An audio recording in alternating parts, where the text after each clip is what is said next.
quiser. Então, boas-vindas a todos, Ana Botelha, sou Padre Escoto, sou diretor da casa, tenho este gosto hoje de conversar com o José Pacheco Pereira, figura bem conhecida por boas razões e admirada e estimada. Gostamos muito de ter cá em casa, não só por ser antigo aluno dos jesuítas, mas também por isso. Há esta preocupação comum que José Pacheco Pereira tem e que a Botelha partilha, tem que ver com a memória, com o arquivo, com a possibilidade de conservar e utilizar a informação de forma a que ajude a construir o tipo de mundo em que vivemos, a sociedade em que nos encontramos. O ponto de partida para esta conversa tinha que ver com a efêmera, sobre a qual lhe farei algumas perguntas para podermos perceber um bocadinho melhor o que é o projeto da efêmera, mas tem que ver também não só com o arquivo, mas também com a motivação para começar o arquivo. Não é? E por isso, se calhar, perguntava-lhe, antes ainda de falarmos sobre a efêmera, perguntava-lhe sobre como é que chegou até ao ponto, biograficamente, como é que chegou até ao ponto em que um arquivo se tornou importante para si e enfim, para depois vir a dar a efêmera. Posso falar de pé? À vontade. Gosto muito. Bom, queria cumprimentar-vos a todos e agradecer o convite da Botelha, que é uma coisa que eu costumo dizer que o público que eu mais medo tenho são os jesuítas, porque sabem muito. E, portanto, já tenho ido a vários sítios, em várias circunstâncias, e tenho sempre uma grande prudência, porque quando se fala, às vezes, do maior especialista de Wittgenstein, o maior especialista de Husserl, o maior especialista de filosofia das ciências, e convenhamos que é um público de grande exigência, mas também, obviamente, também o público que aqui vem à Botelha. Agradecer, portanto, o convite e dizer-vos alguma coisa sobre um arquivo que tem várias características únicas. Em Portugal, é mais parecido com o modelo anglo-saxónico, com o modelo tradicional dos arquivos, e a sua origem inicia uma origem familiar. A minha família conseguiu manter uma biblioteca antiga durante quase 4 gerações, se contarmos comigo. O que não era propriamente comum, porque a uma dada altura as pessoas começam a olhar para os livros e começam a ver o preço. E, portanto, de um modo geral, mesmo com dificuldades económicas, começam a vender, que, enfim, é compreensível. Portanto, eu vivi sempre no meio de livros. A biblioteca começou com o meu bisavô, que era uma biblioteca típica de uma casa nobre no Porto, antiga, já então tinha os títulos, mas não tinha o dinheiro, perdeu rapidamente uma grande fortuna em muito pouco tempo, em grande parte por culpa do Palácio de Cristal, porque o meu trisavô era o fiador da Sociedade do Palácio de Cristal. A Sociedade do Palácio de Cristal faliu e eles tinham muitas terras e muitos palácios e muitas coisas, mas não tinham dinheiro, não tinham rendimento, e portanto aqui foi um ciclo de 20, 30 anos, que aliás está estudado. Há uma publicação da Universidade do Porto explicando exatamente esta rápida decadência. Eu ainda conheci as pessoas da geração do meu avô que verdadeiramente nunca tinham percebido o que é que isto tinha acontecido. Ou viviam como se nada tivesse acontecido, ou então não percebiam. E ainda conheci essa realidade, que é uma realidade que o meu pai dizia que se deve visitar, mas não frequentar, que era a realidade da parentela, que é uma coisa que as pessoas do Norte conhecem, que é aquelas famílias extensivas, em Ponte de Lima, Ponta Barca, Braga, no Porto, Barcelos, e que eram primos primeiros, primos segundos, primos terceiros, tios, era uma multidão de gente, que ainda existe, que mantinha essa relação de parentela. Portanto, o meu bisavô conservou os livros que havia na casa, da família. O meu avô era um bibliófilo. A biblioteca traduzia diferentes interesses de diferentes pessoas. O meu avô era um bibliófilo e, portanto, o que ele fazia era ia a leilões de livros e comprava livros. E, de facto, a biblioteca, na parte antiga, é uma biblioteca com bastantes raridades, muito centrada na literatura francesa do século XVIII e do século XIX, portanto, com primeiras edições, praticamente todos os autores do Flaubert, do Balzac, do Diderot, do Rousseau, do D'Alembert, por aí adiante, do Voltaire, inclusive algumas edições raras, como por exemplo as edições clandestinas do Voltaire, que eram feitas na Suíça para levar para a França, uma primeira edição completa, que é bastante rara, do Goldoni, bom, uma série de coisas assim. O meu avô, que frequentava muito leilões e anotava os leilões e desenhava, comprava livros pelas imagens. E o que significa que alguns dos livros mais valiosos foram comprados por ele, não propriamente pelo livro em si, mas pelas imagens e as gravuras que o livro tinha. São um tratado de anatomia do cavalo renascentista, os princípios do Newton, primeiras gravuras das visitas à China dos franceses, a viagem da célebre fragata La Pérouse ao Oceano Glacial Ártico, durante a primeira descrição do estado de Louisiana. Eram coisas que ele comprou por causa das gravuras, não provavelmente por causa dos livros. O meu pai já comprava essencialmente literatura portuguesa, até porque ele conhecia o Régio, o Torga e tal, e portanto colecionava nesse tempo. Portanto, eu vivi sempre neste mundo. E comecei ainda no movimento estudantil, aliás, temos ali o João, que faz parte da mesma arqueologia, digamos assim, e comecei aí já não propriamente só a colecionar livros, mas a colecionar papéis, panfletos. E guardava tudo que havia na altura que se publicava na universidade, nos diferentes sítios por onde passei, depois, com a atividade política, comecei também a guardar os papéis de caráter político, que incluíam já, neste caso, manuscritos, correspondência cifrada, não é? Portanto, que circulava entre Lisboa e o Porto, e depois, mais tarde, em vésperas de 25 de Abril, cassetes, porque era uma forma muito eficaz de fazer uma espécie de cartas, mandava-se uma cassete com uma pessoa a falar, e portanto, também é um documento bastante raro sobre esse período. Essa parte, uma parte eu escondi de forma eficaz, ou seja, enterrei. Essa parte, que era a parte mais delicada, sobrou. Uma parte que eu tinha em casa, quando a PIDE me assaltou a casa, fiquei sem uma parte das coisas, principalmente com os ficheiros sobre a história do movimento operário português, que a PIDE levou. Deve ter posto as informações que eu tenho no próprio Museu da PIDE, e como o Museu da PIDE foi integralmente para o PCP, desapareceu. Portanto, e essa parte era uma parte que tinha muito a ver com os trabalhos sobre a história do movimento operário.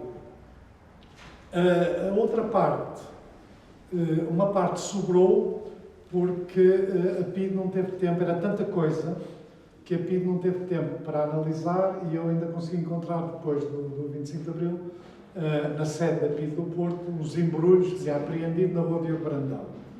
E depois de muita dificuldade, porque na altura também aquilo era controlado politicamente, e portanto um esquerdista não era bem-vindo, depois de muita dificuldade eu consegui trazer alguns, e graças enfim, à ingenuidade do marinheiro que foi comigo, sacaram um marinheiro para vá com este senhor e ver o que é dele.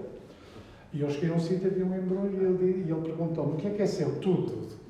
E ele veio com porque aquilo de facto estava a saco, era um período muito peculiar. Bom, esse é o núcleo inicial. Nesse núcleo inicial está aqui uma pequena amostra, que é um dos carimbos, a produção de um dos carimbos da parte histórica do núcleo da família, chamamos assim, que é os carimbos da Quinta da Pacheca, quando ainda eram da família Pacheco Pereira. Isto é o meu bisavô, João Gonçalo Pacheco Pereira, e tem o brasão dos Pachecos. Depois, progressivamente, começou a alargar-se. Eu vivo, neste momento, na Vila da Marmeleira, que é uma pequena aldeia a cerca de 70 km de Lisboa, e portanto, achei que também devia fazer um arquivo da própria terra, porque são aquelas terras sem história e consegui salvar muitas fotografias do que era uma vila ribatejana, com uma história, por um lado, típica, porque era uma vila ribatejana republicana, os nomes são todos republicanos, das ruas, porque havia uma espécie de cacique republicano, que aliás parecia o Tolstói, tinha uma grande barba tolstoiana, e casteava a bandeira da República até morrer, mesmo durante o Estado Novo, e a filha continuou a hastear a bandeira da República. São peculiaridades que são significativas do que era o mundo. A seguir são alguns dos principais espólios que estão no arquivo, o mais importante talvez seja o do Sá Carneiro.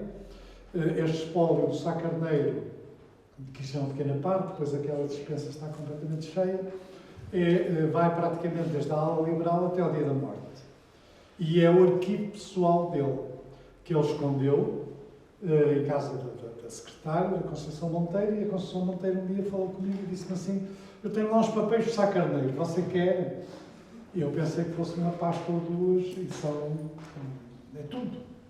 E este arquivo, eu já disse a vários professores universitários, meus colegas de História, mas não vale a pena dizer, muda a história portuguesa em muitos aspectos.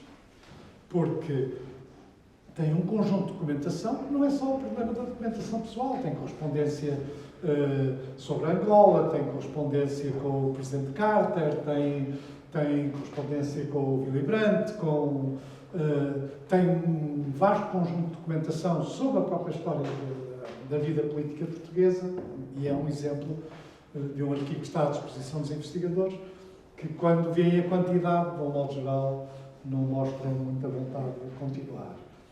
Temos um bom arquivo da censura, foi talvez a coisa mais cara que eu comprei, foi adquirido.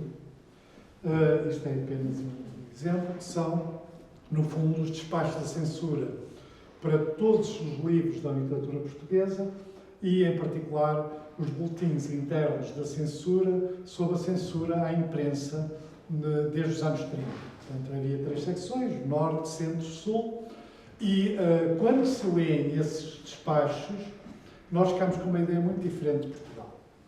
Quer dizer, mesmo eu, que apesar de tudo, sempre fui da oposição, achei que Portugal não era aquilo que o regime dizia dele, mas não fazia a mínima ideia de como, por exemplo, lá, cotidianamente, por exemplo, a pedofilia não é um fenómeno novo. Claro que na altura não está lá dito pedofilia, mas está a descrição das histórias de pedofilia, assédio sexual, muita violência rural, por exemplo, por causa das terras, das águas, dos marcos, que é mais ou menos conhecido, mas também um número muito considerável de fraudes, falcatruas, que é aquilo que muitas vezes hoje, quando se olha para trás, não se vê no anterior regime. Porque não se vê por uma simples razão, porque é sistematicamente censurado. E há outra coisa interessante no arquivo da censura, é que aquilo que os censores faziam, essencialmente, nem era a parte política. Eles eram fáceis de enganar na parte política. Como sabem, Stalin era editado como José Dias. O Carlos Marx era o Carlos Marx. O Frederico Ribeiro era o Engels. O Lenin era o Ulyanov. Ou o autor do materialismo e pirocraticismo. Portanto, havia vários disfarces e as coisas passavam. Ou, em vez de pôr marxismo-leninismo, punha-se racionalismo moderno. O que a censura realmente cortava era qualquer manifestação de desrespeito perante as hierarquias, fossem elas quais fossem. E isso exerceu um enorme efeito na sociedade portuguesa, que se vê ainda hoje na vida política, que é o horror ao conflito. A censura cortava críticas aos árbitros de futebol, cortava críticas à maneira de vestir dos poderosos, por exemplo, do Príncipe de Gales. Porquê? Porque eram poderosos e qualquer crítica significava um desrespeito em relação a quem tinha poder. E, de facto, para o respeitinho, os censores eram as pessoas ideais. Muitas vezes na oposição havia a ideia, são uns corneios mais ou menos ignorantes. Sim, podiam ser. Mas tinha uma campainha lá dentro que tocava sempre que aparecia qualquer coisa que lhes parecia desrespeito pelas hierarquias. De facto, o autor mais odiado pela censura nos tempos modernos era o Vilhena. Porque o Vilhena incluía aquelas coisas de caráter sexual e erótico, mas com desrespeito em relação à Igreja, em relação aos poderosos, em relação aos patos bravos, e, portanto, a censura não se limitava a censurar, mas acrescentava muitas vezes o envio dos livros para a PIDE abrir um processo. O caso do Vilhena é um caso interessante da censura. Os papéis do Nuno Rodrigues dos Santos. Nuno Rodrigues dos Santos foi uma personalidade da oposição moderada, pai do Nuno Berdaró de Santos e da Maria Emília Berdaró de Santos, e era um daqueles homens da oposição que muitas vezes nós tendíamos a valorizar, na minha geração, porque era a oposição dos abaixo-assinados e tal, mas era gente que acordava de manhã a sonhar de roubar o Salazar e adormecia a sonhar de roubar o Salazar. E isso era um aspecto de grande determinação, e eram muito determinados, estavam sempre a fazer conspirações e sempre a fazer... E é muito interessante o Nuno Rodrigues dos Santos. Cria variedíssimas organizações, sempre dentro da área não comunista da oposição, e depois do 25 de Abril fez um esforço, ele aderiu ao PPD, fez um esforço para levar a Ação Democrática Social, que era o grupo ligado ao Cunha Leal, e que levá-lo para o PPD.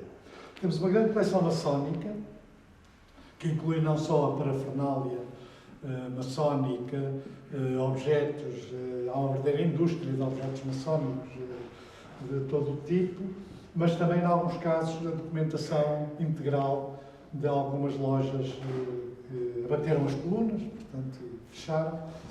Uma parte, a pedido de quem ofereceu, é reservada, mas mesmo assim, na parte que não é reservada, há uma grande documentação.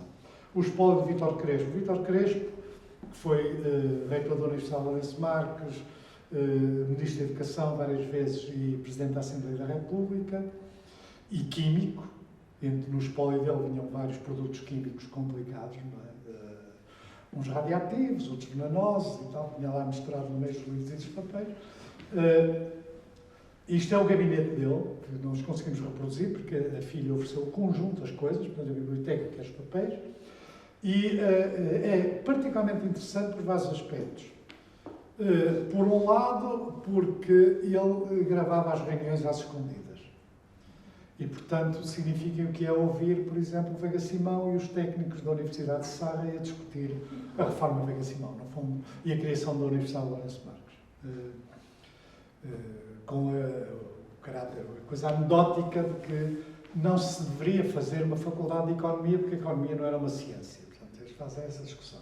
Portanto, há muitas coisas interessantes. O Vítor Crespo não era um melómano, portanto, nós temos da parte dos discos, e é um fotógrafo amador, e tinha outra característica, que é, não sendo uma personagem central da vida política dura, chamemos assim, no PSD, no PPD e no PSD, estava presente nas reuniões. E, portanto, as notas dele, das reuniões, permitiram-nos identificar, pela primeira vez, ter alguma documentação para algumas reuniões míticas, que era uma espécie de lenda urbana. Uma delas era a distribuição dos gestores durante o Bloco Central, que é feito entre o Almeida Santos e o Ângelo Correia. Este é para ti, este é para mim, este é para ti, este é para mim. Ele estava lá e tomou nota. Que este é para mim, este é para ti. Portanto, isso também... Falava-se dessa reunião, mas não havia documentação, e muitas outras coisas que são relevantes. Isto é outro aspecto interessante. Nós temos uma grande coleção de fotografias. Esta coleção de fotografias de Constantino Varela Cid é uma delas, que apanha toda a elite musical. Era o homem que funcionava como uma espécie de anfitrião na altura de ouro do São Carlos e dos concertos, das sociedades de concertos em Lisboa. Era ele que os ia buscar ao avião e os levava às casas de fados. E, portanto, isto é o quarteto húngaro, e nós temos estas, podemos passar a seguir, o Stravinsky, por exemplo. Praticamente toda a elite musical está presente nesta coleção de fotografias, com muitas vezes dedicatórias e textos interessantes. Isto é um espólio muito interessante do Euclides Goulart da Costa. Este foi comprado, adquirido, depois uma parte foi oferecida por alguns alfarrabistas. Tinham fragmentos, porque muitas destas coisas a gente encontra disperso. O Euclides Goulart da Costa era um açoriano rico, e percebe-se que é rico pelos consumos, que foi do aparelho diplomático, foi cônsul em San Diego, na Califórnia, depois foi cônsul em Honolulu, no Havaí, e depois esteve em Havana durante muito tempo, e depois era um homem próximo do Estado Novo, muito ligado ao Estado Novo. O Euclides tinha uma característica interessante, que é que tinha uma máquina fotográfica e fotografava extensivamente. Por exemplo, ele faz uma viagem aos vulcões do Havaí, em 1918, e fotografa os reis do Havaí, o rei e a rainha e os príncipes, o Havaí tinha uma monarquia, e fotografa os vulcões numa viagem, fotografa as colónias portuguesas no Havaí, que é um conjunto de colónias portuguesas que foram para as Ilhas Sandwich, ainda era o nome antigo, e fotografa muitos aspectos da vida do Havaí, inclusive algumas das fotografias históricas do surf. O surf tem origem exatamente no Havaí, e até houve um investigador americano que pediu para as usar na produção de algumas das fotografias mais antigas. Mas, de um modo geral, tinha um livro, ele tem tudo impecavelmente organizado, tinha um álbum de fotografias sobre o cão dele. O cão dele tinha um interesse particular, porque foi o primeiro cão com imunidade diplomática. Eu achava que aquilo era bizarro, até o momento em que vi a notícia do New York Times e na imprensa americana, no Boston Globe, sobre the first dog with diplomatic immunity. Presumo que aquilo permitia que o cão mordesse em alguém sem haver problemas diplomáticos. Tem o diário da filha. A filha é uma socialite em Havana, que é um bom retrato, aliás, da vida em Havana, já nos anos 30. Bom, aquilo é o da Maria José Brunhosa, que eu dediquei, aliás, um dos volumes da biografia do Cunhal, que morreu, era uma companheira minha, camarada minha, que era uma mulher muito especial e que desenhava. Portanto, nós temos centenas de desenhos, as notas das reuniões. Ela depois era arquiteta, depois foi para a Guarda, e na Guarda teve um papel importante no combate à corrupção da Câmara, de tal maneira que até tem um busto, tem um pequeno monumento, não é bem um busto, na Câmara. O arquivo dela é muito interessante. Mas uma grande coleção de scrapbooks. Os scrapbooks deixaram de se usar, mas os scrapbooks eram uma coisa muito habitual, principalmente as raparigas. As raparigas faziam... O que é que tem os scrapbooks? Tem os desenhos, tem recortes, tem uns poemas. Por chegar à coincidência, um destes scrapbooks tem 2 desenhos originais do Daumier. Veio sem eu saber, depois é que eu descobri lá. Mas há vários, alguns artistas faziam, no fundo, uns álbuns. Há um da Joana Simeão, como sabem, depois foi executado em Moçambique depois da independência. E os scrapbooks são... Nós temos uma coleção, 20, 30, mas de qualquer maneira uma boa coleção de scrapbooks. Temos uma grande coleção de direita radical, de extrema-direita, de direita nazi, que é uma coleção que, problema, parece que existe pudor em que um arquivo tenha uma coisa deste género. Mas a verdade é que nós temos uma grande coleção internacional. Aqui estão 3 exemplos. Aquele do meio ali é o pino do Volkswagen. O pino original do Volkswagen. É uma coisa bastante rara. Volkswagen, como sabem, as coisas do nazismo, uma grande coleção de cartazes. Isto são cartazes anarquistas. Podes passar à frente, se faz favor. Isto são uma grande coleção de cartazes. Aquela série, nós colecionamos também as histórias relacionadas com aquele cartaz ali, aquela série, queremos responder. Do meu ponto de vista, é a melhor série de cartazes desde o 25 de Abril. São 24 cartazes, feitos pelos alemães para o CDS, na fase inicial, que retratavam a miséria em Portugal. E tiveram um tão grande impacto, particularmente um em que se vê uma senhora sem pernas a mendigar na rua, que com uma reação tão negativa, o CDS acabou por não os colocar e, portanto, nós temos uma coleção completa, está no Barreiro. Isto são vários cartazes também. Os cartazes nós temos uma coleção do movimento de esquerda socialista que tem interessantes no seguinte, são de um homem chamado Quentin Fiore. Fiore era um grande gráfico inglês, que no período do PREC teve um namoro com uma portuguesa, veio para Portugal. Quando morreu, tinha uma página inteira do obituário no Guardian. Portanto, estamos a falar de uma pessoa reconhecida como um dos grandes gráficos. É ele que faz o desenho original do MES e faz estes cartazes, e nós temos alguns até o in the making, portanto, com os diferentes modelos. Mas uma grande coleção fotográfica, que o Mário Soares, numa das suas poses célebres, o Arnaldo Matos, para trás ainda. A coleção fotográfica foi recentemente acrescentada por uma grande quantidade de fotografias da África, trazidas com a família de retornados, e muitas fotografias, álbuns de soldados tirados nas colónias, que são muito interessantes para nós percebermos o fenómeno colonial. Infelizmente não temos aqui, mas depois num próximo. Isto são vários objetos que fazem parte do arquivo. Aquilo, por exemplo, é uma cabaça esculpida da Guiné-Bissau. O arquivo é internacional. Nós temos coisas de cerca de 100 países. Claro que isto engana um pouco, porque, por exemplo, do Ghana temos um pino, não é? Mas pronto, sim, está bem, mas há países em que nós não temos só um pino, pelo contrário, temos boas coleções. Já podias andar para trás outra vez, por favor? Para trás, mais uma vez. Aquilo é o Pifas, um mascote da rádio da Guiné, da Rádio das Forças Armadas. Há uma enorme coleção de copos e canecas e cinzeiros, e não cinzeiro. Para a frente, se faz favor. Bandeiras, lenços, chapéus, autocolantes e pinos.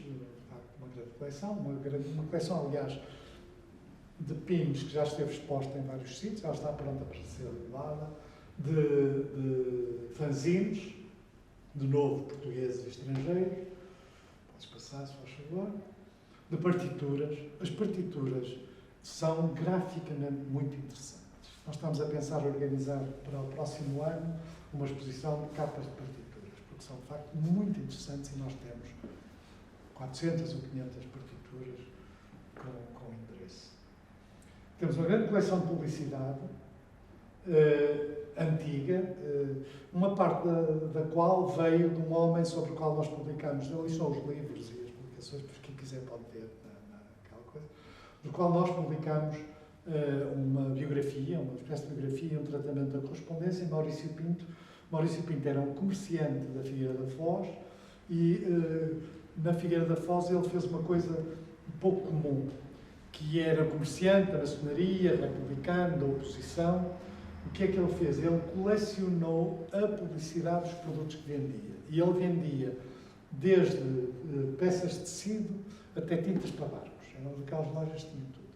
E uma coisa interessante é que as peças de tecidos antigas tinham uma litografia em cima. Portanto, vinha uma caixa com lençóis. E em cima vinha uma litografia. E ele colecionou essas litografias e nós temos um selo dos Correios, CTTs, com algumas imagens do efêmera que nós cedemos aos Correios para fazer coisas. Isto são coleções também do grafismo, isto são, por exemplo, caixas aqui é da coleção do Maurício Pinto, que é de tinta para barcos, isto é tinta para barcos também, e são caixas de camisas.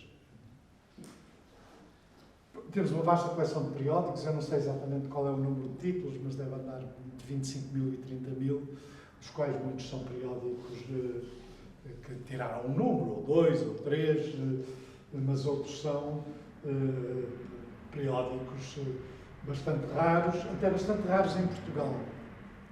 Porque alguns espólios que nos foram oferecidos eram de pessoas, por exemplo, nós fomos buscar o espólio da família Attenberger, que estava num armazém no meio das vacas, no Cadaval, que estava fechado desde 1939.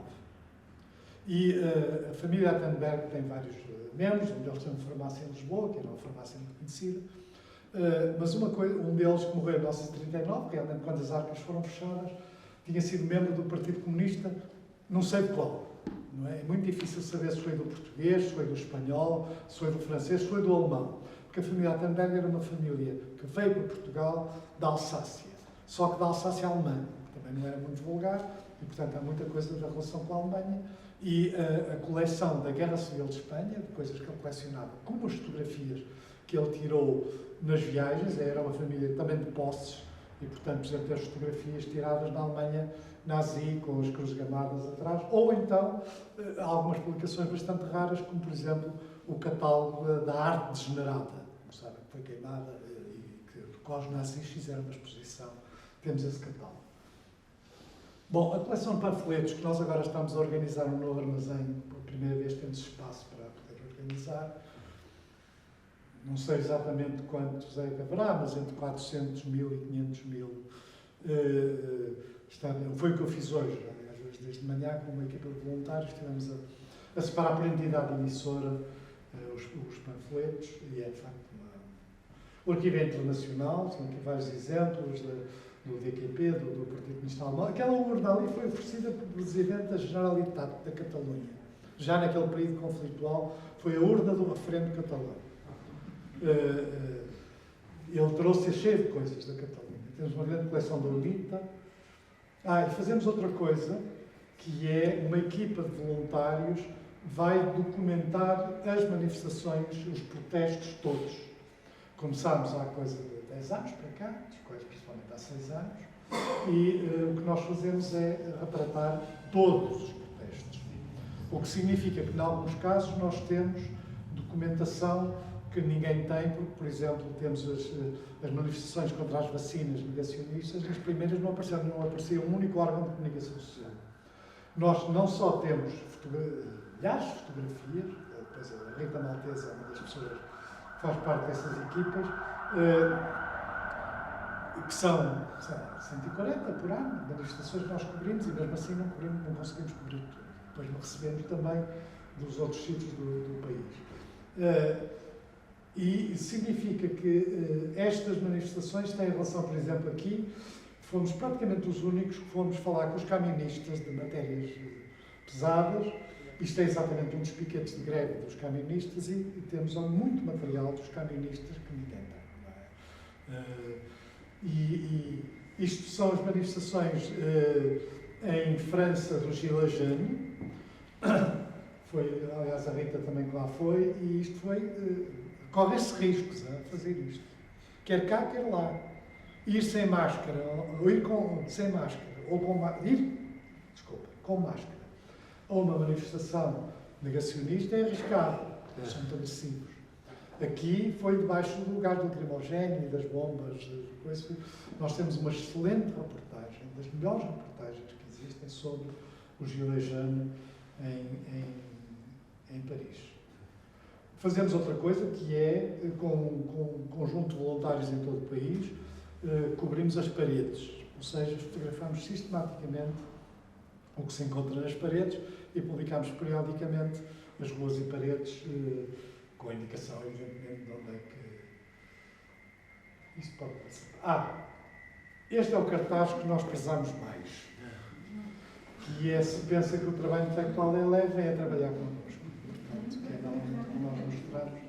São vários exemplos das coisas chegarem a ser. Aquela faixa coragem, e são vários dos nossos voluntários a trabalhar, neste caso, essencialmente no Barreiro.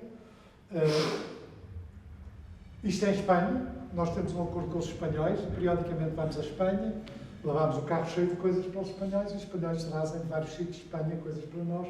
Isto é exatamente o momento em que eles estão a oferecer ao Arquivo Efêmera variedíssimas coisas. É gente que vem, até em alguns casos, com aspectos interessantes, que é, por exemplo, mesmo para a Espanha, materiais clandestinos, da ETA, temos uma boa coleção do IRA, da Irlanda, e por aí adiante. Isto é as nossas publicações, podem vê-las ali. As publicações são feitas aqui, no fundo, um projeto, que é o projeto de fazer um catálogo dos autocolantes como se fosse um catálogo de selos. Portanto, numerados, dotados. Isto é muito difícil de fazer, muito difícil. Começámos por amostras relativamente pequenas, do PPD e da... onde é que ele está? E da FUR. A FUR durou pouco tempo e, portanto, são os autocolantes da LCI, do MES, das organizações do PRP, que faziam parte da FUR. O Luz nos Livros é um conjunto de fotografias sobre o arquivo. O Pereira Marques fez uma memória da Luar, e em particular com documentação original do Paulo Inácio, que nós temos o cachimbo do Paulo Inácio, temos os passaportes falsos do Paulo Inácio, outra documentação. O Amorzinho, de novo, podem perguntar ali à Rita. O Amorzinho é o nosso maior sucesso editorial. É constituído por uma correspondência entre uma rapariga que começa a namorar aos 15 anos e um empregado de escritório. Tudo gente muito pobre, daquela gente que não fica na história. E temos as cartas de uns e de outros. E foi praticamente recuperado do lixo, como muitas coisas às vezes que nós salvamos. Porque se encontrava num móvel, metido lá numa gaveta, para ir para o lixo. E a correspondência é muito interessante sobre a condição da mulher. E, ao mesmo tempo, abre caminho para o conhecimento de outras realidades sobre o qual não há documentação nenhuma. Um exemplo é o que era a vida de um rapaz solteiro numa pensão. Se lembram dos filmes portugueses muitas vezes marçanos, aquelas personagens secundárias que estavam em pensões. Só que a gente não faz ideia de que era uma pensão, e a correspondência dele para ela e dela para ele dá um olhar muito raro para essa realidade. Uma realidade bastante diferente daquilo que a gente imagina. Desde alguma promiscuidade mais ou menos consentida, até coisas à primeira vista incompreensíveis. Sei lá, ela é namorada dele, noiva, depois acaba por casar.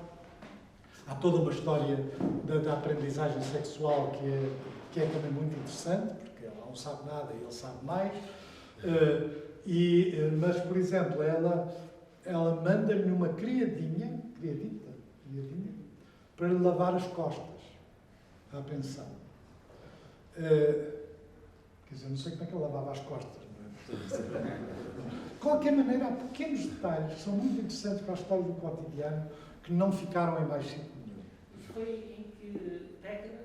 Década de 30 e 40. Portanto, a correspondência vai de 1934 até 1943. Depois casam, nós sabemos quem são, mas os nomes não estão identificados, já morreram há muito tempo, a família morreu, não tem família, portanto temos esse cuidado. Que força é essa? Diz respeito à nossa coleção de cartazes espontâneos, aqueles cartazes artesanais, que as pessoas fazem para uma manifestação e levam. Estiveram expostos no Porto, na Casa da Arquitetura, estiveram expostos no Esqueteia, agora vão inaugurar no dia 16 de dezembro em Évora, e que são cartazes, exatamente, nós recolhemos nas manifestações, cartazes com reivindicações, cartazes dos professores, cartazes LGBT. Temos um que tem um slogan, de facto, muito interessante, que é: se Deus não gosta dos gays, porque é que os fez tão bonitos? Mas há muitos interessantes, feministas. É uma coleção muito interessante, que é muito grande e é única. Ninguém colecionou isto. Conquista das Almas é um livro sobre a guerra colonial, constituído a partir de um espólio que nos foi oferecido de cartazes e panfletos editados pelo exército português para apelar à deserção na Frelimo, muitas vezes nas línguas locais. E a gente sabe que os documentos têm até uma característica especial, que são assinados pelos desertores da Frelimo, sei lá, coisas deste género. Eu sou o comandante Neguma, trabalhava na base de Arestalã, então, na Frelimo e tal. Evidentemente que isto depois tem um aspecto trágico, que estes homens foram todos executados a seguir à independência, portanto, alguns cartazes são também muito interessantes, e é um aspecto da guerra colonial que nós depois complementámos com o conhecimento de outras realidades, como do Bocas, que era o avião que tinha um grande alto-falante, e eles passavam por cima de sítios de onde os portugueses nunca tinham ido. A ocupação efetiva do território praticamente só existe durante a guerra colonial. Muitos desses territórios nunca lá tinham. Tanto assim que eles não sabiam o que é que lá estava. Portanto, é um aspecto interessante. Este último livro, que é o que nós estamos agora a publicar, O Diário dos Dias da Peste, tem um título absolutamente anódimo, porque é constituído por quê? É constituído durante o confinamento, todos os dias, nós mandámos aos nossos associados, qualquer pessoa se pode associar, é bem-vinda, que é a melhor maneira de nos ajudar, nós temos 450, mas como temos completa independência do Estado e das instituições, vivemos os voluntários, os trabalhos voluntários e os nossos associados. Este livro, o que é que tem? Tem um pequeno texto e imagens muito distintas. Neste caso são postais mais ou menos cómicos sobre a visita do cometa Halley. Mas há muitos. Há uns mais sérios, outros mais cómicos. Por exemplo, isto é um reclame da aspirina. Um dos primeiros reclames da aspirina, da Bayer. Portanto, todos os dias nós mandávamos. Isto teve imenso sucesso. Isto, por exemplo, é uma coisa interessante, que isto é um placar de um militante do PS, de Sintra, que morreu, e a família ofereceu-nos o espólio dele. E vinha este placar, e a família pensou, nós vamos tirar estas coisas, que são as reuniões em que eles teve, os congressos, com esta FAO, mas nós mantivemos o placar conforme veio, porque é de facto um exemplo do que é a militância partidária. Como a coleção é internacional, por exemplo, nós temos uma grande coleção de fotografias de imprensa.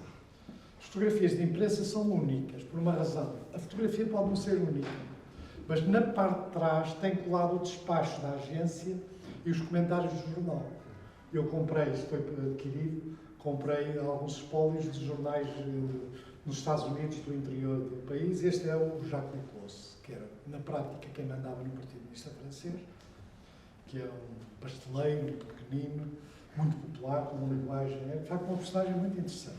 É ele que mantém, que controla o Partido Comunista Francês durante a Segunda Guerra.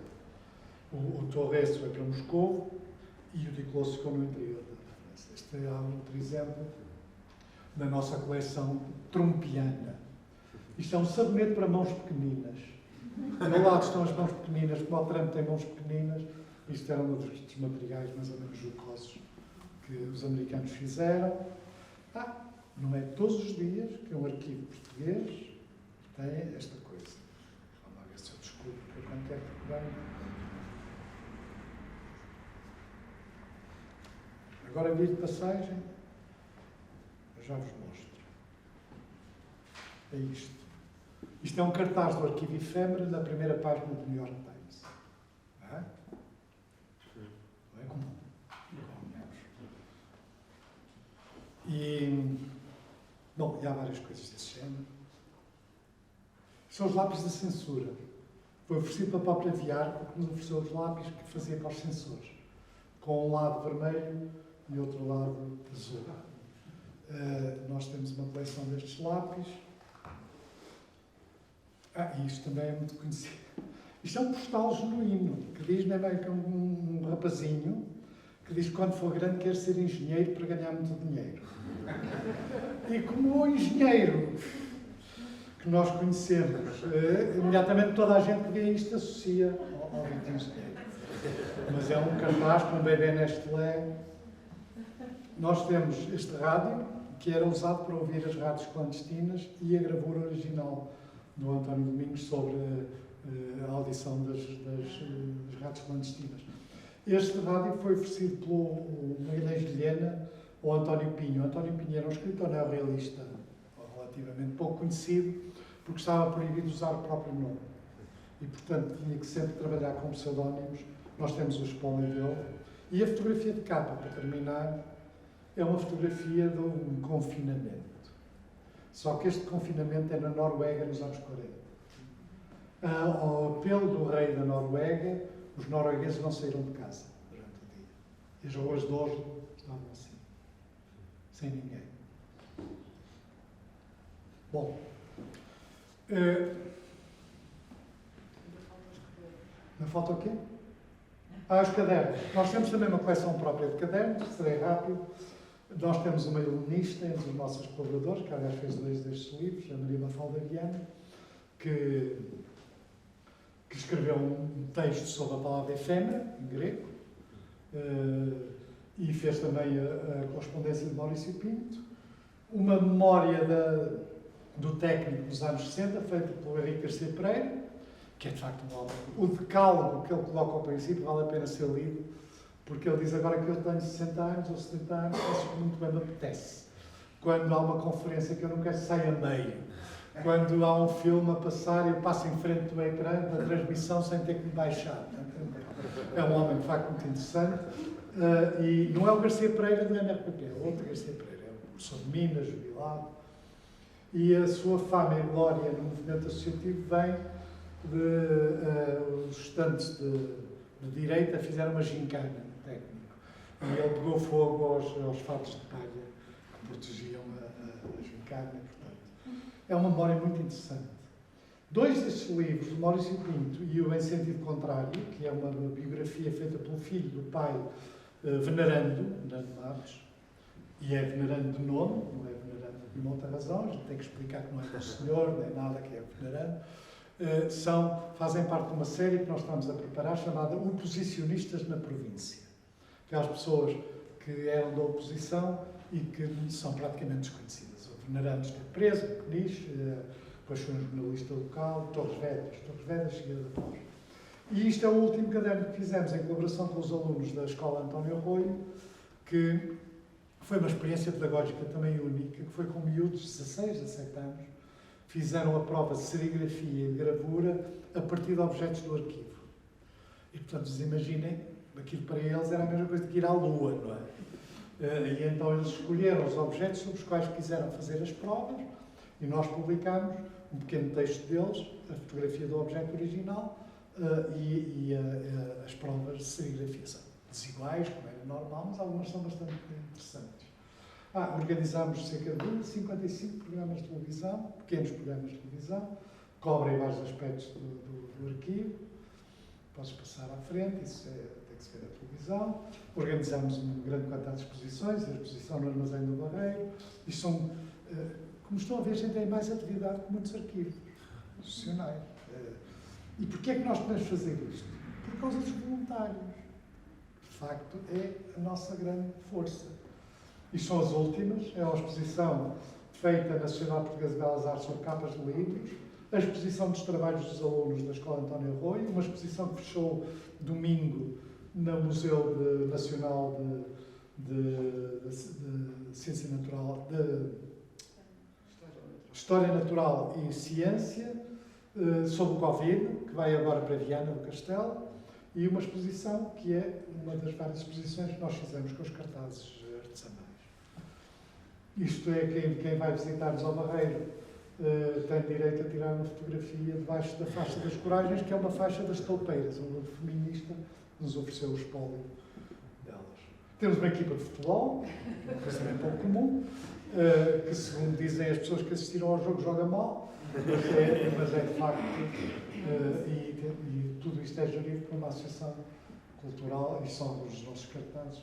Bom, mais respondido, estes números estão todos ultrapassados, está tudo ultrapassado. Isto foi nós, em 2019, quando lá foi a Ministra da Cultura, o Primeiro-Ministro e o Presidente da República, colocámos isto. Na realidade, são os postos que nós temos de recolha em todo o país, mas mais descentralizado do que isto, e funcionam. Porque regularmente, nós estamos cheios de coisas, precisamos de. A gente vai lá buscar. Há coisa de 15 dias, fomos a Viseu e a Viana do Castelo e a Coimbra. Estes postos de recolha são os voluntários a nível local que manobram estes postos. Uns são melhores, outros são piores. Normalmente combinam um sítio de recolha de onde esses voluntários estão, ou um dia fixo da semana. Por exemplo, o caso de Viana, que é talvez um dos casos mais exemplares. Há um café Girassol, que é um café Arte Nova. Eles todos, uma vez por semana, vão lá e em frente à Associação dos proprietários cedeu-nos uma sala, as coisas são guardadas, eles trabalham e quando vejam vem tudo catalogado. Em Viseu temos no Politécnico, no Porto nas Galerias Mira, em Lamego no Museu de Lamego e, portanto, isto permite-nos cobrir, ter uma rede que cobre e que salve nessa coisa. Isto é da Brasileira, é uma parte dos livros das ciências sociais. Bom, peço desculpa por esta coisa extraordinária, mas costuma sempre a esmagar. Não, às vezes quase não é preciso fazer perguntas e, portanto, isto é extraordinário, mas eu ainda assim tenho muita curiosidade por várias coisas. Gostava de aproveitar para conversar um bocadinho e depois de passar a palavra também. É um privilégio termos esta proximidade e, portanto, aproveitemos-la. Falando um bocadinho sobre descentralização, agora mesmo no fim, é uma das grandes questões que a nós nos interessam aqui em casa. De facto, a Efêmera não é um arquivo centralizado, tem um armazém central, não é? Mas tem um conjunto de voluntários de todos os sítios do país e de fora do país ainda. Cerca de 150. Porquê que a descentralização é tão importante? Isto é uma pergunta quase de ontologia, não é? Porquê que a descentralização é uma coisa tão fundamental na construção deste arquivo? Primeiro, nós Temos muito boas relações com a Fundação Mário Soares, com o Arquivo da Torre do Tombo, com muitos arquivos, e não somos competitivos com nenhum deles. Não temos nenhum espírito de competição. Quando achamos que uma coisa tem mais sentido estar ali, o que acontece é que muitas vezes o que nós recebemos já foi recusado.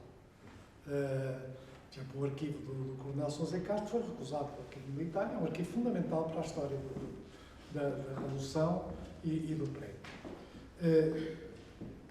Qual é o valor da descentralização? Por um lado, é uma rede que cobre imensa coisa do país, que está fora do olhar, normalmente, dos arquivos tradicionais. E por outra razão, eu dou-lhe um exemplo para que é que isto serve. Houve recentemente eleições autárquicas. E os números vão-vos surpreender, porque as pessoas não pensam bem, às vezes. Nas últimas eleições autárquicas, houve qualquer coisa como 8.000 candidaturas diferentes. 8.000. Há 3.000 e não sei quantas freguesias, há 300 concelhos, pelo menos 2 listas em cada freguesia. Às vezes há 4, 5, há um surto de listas nas freguesias e cada lista é uma campanha própria. A campanha da lista Juntos por Lourosa é uma campanha. A campanha do PSD nos Açores, em Ponta Delgada, é outra campanha própria. Portanto, cerca de 8.000 campanhas. Dessas 8.000 campanhas, nós calculamos por alto, devem ter sido produzidos qualquer coisa como 100.000 produtos. Desde outdoors, até brindes de campanha, panfletos, já não contando com a parte digital. Isso significa que nenhum arquivo tem condições para cobrir esta realidade. E, aliás, nenhum faz esforço. Começar para todo o tom. Que se compreende. Nós temos esta rede de voluntários, nós conseguimos fazer uma cobertura que ninguém mais pode fazer. Já fizemos as eleições de 2017, mas mesmo assim devemos ter conseguido salvar cerca de metade das coisas em 2017. Neste momento ainda estamos a trabalhar nas eleições de 2021, são as mais difíceis, são as autárquicas. Já temos qualquer coisa como 30 a 40 mil coisas recolhidas. Cada um destes dossiês, por exemplo, o dossiê sobre a campanha eleitoral do PS numa ilha dos Açores, esse dossiê está sempre aberto. E, portanto, o que acontece é que em 2021, nos nossos contactos com as candidaturas a nível local, nós pedimos sempre as coisas para trás. Portanto, eles estão sempre a ser contactados. O que acontece é que isto só é possível através de uma organização descentralizada, que nos permite cobrir a atividade política, quer as paredes, há neste momento, muitas manifestações a nível local. Por exemplo, eu próprio me surpreendo com manifestações, por exemplo, uma manifestação LGBT com um número significativo de pessoas em Vila Real. Portanto, está coberto. A mesma coisa em Viseu. Às vezes, manifestações sobre questões locais. Por exemplo, os bombeiros de Viana do Castelo, quanto às condições em que tinham que trabalhar. Muitas vezes, por uma questão da florestação, causas ambientais, Sines, por causa da refinaria, Porto, também por causa da refinaria, do encerramento da refinaria. Portanto, nós, com esta rede e com os voluntários, nós cobrimos um número muito significativo de atividades a nível local e, portanto, os nossos voluntários podem falar com um conhecimento de causa sobre muitas destas coisas. Por exemplo, nós, como muitas destas coisas nos passam pelas mãos, nós sabemos muito bem quais são as tendências. Por exemplo, a ascensão do plástico e a queda do plástico. A ascensão do autocolante e a queda do autocolante. E porquê é que isto às vezes é relevante? Vejam o caso dos autocolantes. Ainda hoje se produzem autocolantes nas campanhas. As pessoas põem... O autocolante é uma coisa de pertença. Significa eu pertenço ao candidato. Eu apoio o candidato. O que hoje se verifica é que quando as pessoas estão em grupo põem o autocolante, quando saem do grupo arrancam. Portanto, há muitos fenómenos que têm a ver com a vida política que nós observamos, quer dentro das manifestações, quer com este tipo de comportamentos. Por exemplo, brindes que perdem, que estão a haver cada vez menos, e brindes que estão a haver cada vez mais. Por exemplo, um brinde cada vez mais comum são caixas de medicamentos, o que tem a ver com o envelhecimento da população. Portanto, caixas de medicamentos com o símbolo do PS, ou do PSD, ou com o slogan. Portanto, nós temos possibilidade de ver exatamente esse tipo de evolução. Portanto, da mesma maneira que, ao ter que abrir espólios, sacos, malas, arcas, que funcionam como uma espécie de cápsula do tempo. Por exemplo, nós temos uma grande coleção religiosa. Essa coleção religiosa é desigual. Por exemplo, temos milhares, bem, principalmente Viana do Castelo. Viana do Castelo, milhares de santinhos. Uma grande coleção de santinhos. Nós estamos a organizar, quando a entidade emissora não é clara, pelo santo. Bom, desde finais do século XVIII, do século XIX. Mas vem igualmente, muitas vezes, Bíblias. E o que nós já aprendemos é que as Bíblias têm que ser vistas com cuidado, porque estão cheias de coisas dentro. Por exemplo, nós temos uma Bíblia que já publicamos no site, que estava cheia de pequenos papelinhos datilografados, portanto, quem fez os papéis e criou o exemplar único, com orações. Orações a quem? Orações aos nossos pescadores do bacalhau. Orações aos viriatos que foram combater em Espanha na Guerra Civil. Orações pela conversão dos comunistas. Orações pelos nossos legionários. Portanto, é um retrato dos anos 30, todo ali. Da mesma maneira que diários como uma componente religiosa são igualmente... existem. Nós temos, por exemplo, alguns são, a maioria são evidentemente católicos, apostólicos romanos, temos algumas coisas protestantes, e temos algumas mais raras por exemplo, temos um diário de uma rapariga de Mormon, que é muito interessante porque ela não é comum. Rapariga portuguesa, fazer parte de uma igreja Mormon e que tem um diário. Pronto. Temos muitas dessas documentações desiguais, porque há coisas que há mais ou que há menos, são sempre cápsulas do tempo. Há uma frase que todos os historiadores devem compreender, é que toda a história é a história do presente. Não há história, bem bom rigor, não há história do passado. Toda a história é a história do presente. Nós olhamos para a história sempre com os olhares do presente. E, portanto, o que valorizamos é sempre em função do nosso próprio olhar.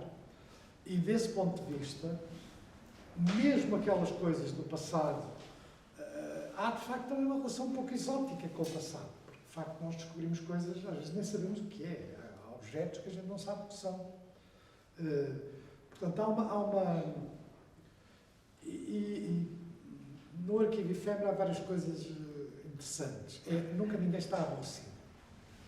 Eu costumo dizer que é a melhor maneira para depressões e crises existenciais é irem para lá trabalhar, porque como se estão sempre a descobrir coisas novas, e algumas dessas coisas são muito interessantes. Há ali um dos nossos doadores principais, é o João Soares, sobre o qual também quem está a trabalhar no espólio, que é o Joaquim Marques,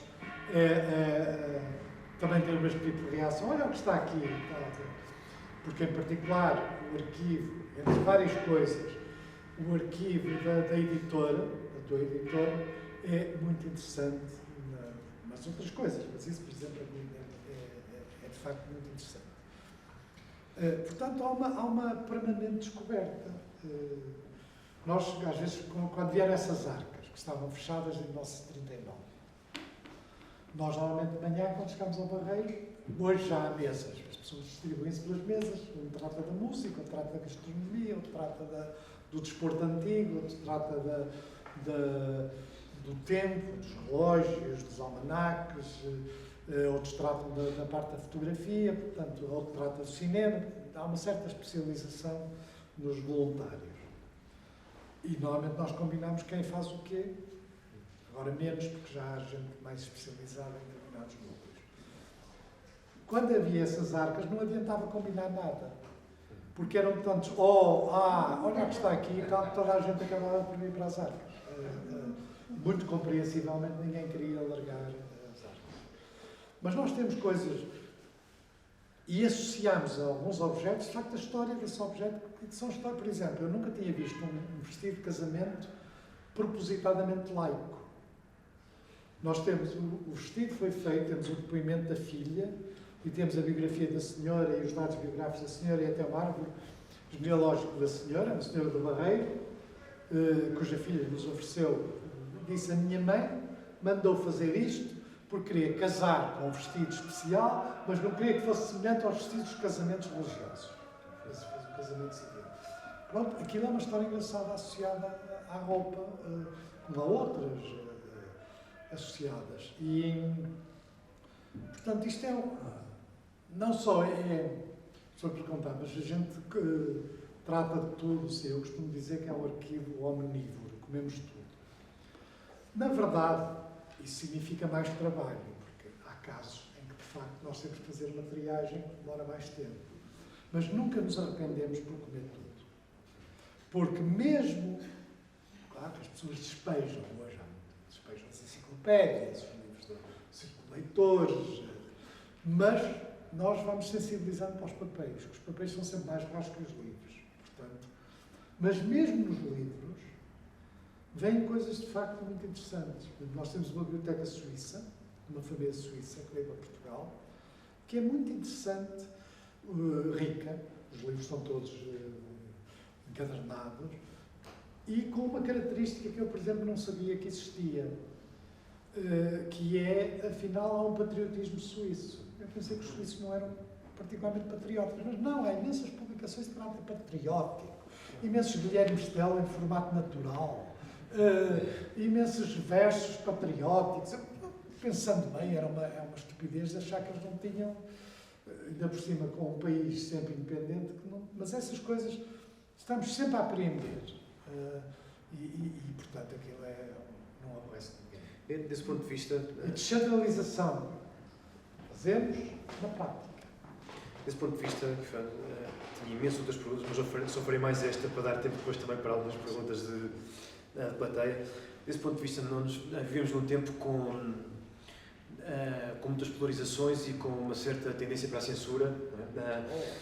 Nos últimos anos, todos estes movimentos a propósito da memória colonial e da pós-memória colonial, muitos movimentos que eliminam história, eliminam figuras históricas, com o que é justo e com o que é injusto nisso. Em Portugal temos um movimento pouco forte, um ou outro episódio a propósito de Vieira, mas pouco mais, não foi muito significativo em Portugal. Este movimento comparado com o que aconteceu nos Estados Unidos. É curioso, não é? A minha pergunta aqui é, como é que alguém que cuida um arquivo omnívoro deste tipo, deste género, que se preocupa tanto com a preservação da informação, que se preocupa tanto com o rigor na observação da história, que se preocupa tanto com como é que vê estes movimentos e o que é que tem para dizer sobre... Vejo mal, já fui sujeito a censura nós temos um site do Facebook que não é nosso, mas é um nosso amigo que mantém o site do Facebook e já teve problemas com várias coisas que nós publicamos. Nós fazemos ponto de honra de ter tudo, o que significa que temos algumas coisas que, se forem ao Barreiro, por exemplo, nós temos lonas grandes, que é uma coisa que nós apresentamos a tentar salvar, e já salvámos muita coisa, das campanhas eleitorais, e, por exemplo, temos uma grande lona do Chega, e temos cartazes do Chega, e temos um bastão de beisebol para a pancada do grupo do Mário Machado, a nova ordem social com uma inscrição nazi. Temos uma moca de Rio Maior, que em si é um objeto mais comum, em Rio Maior vendia-se, só com a diferença que esta tem uma placa de bronze dedicada ao General Couso da Riaga. Portanto, era uma moca dirigida. Portanto, nós temos uma grande coleção de extrema-direita com coisas nazis, coisas racistas. Preservamos tudo e quando fazemos uma exposição para mostrar os nossos fundos, colocamos lá aquelas coisas, mesmo quando as pessoas torcem o nariz. Eu vejo isso muito bom. Agora, também se aprende, por exemplo, nós agora entraram recentemente milhares de fotografias coloniais.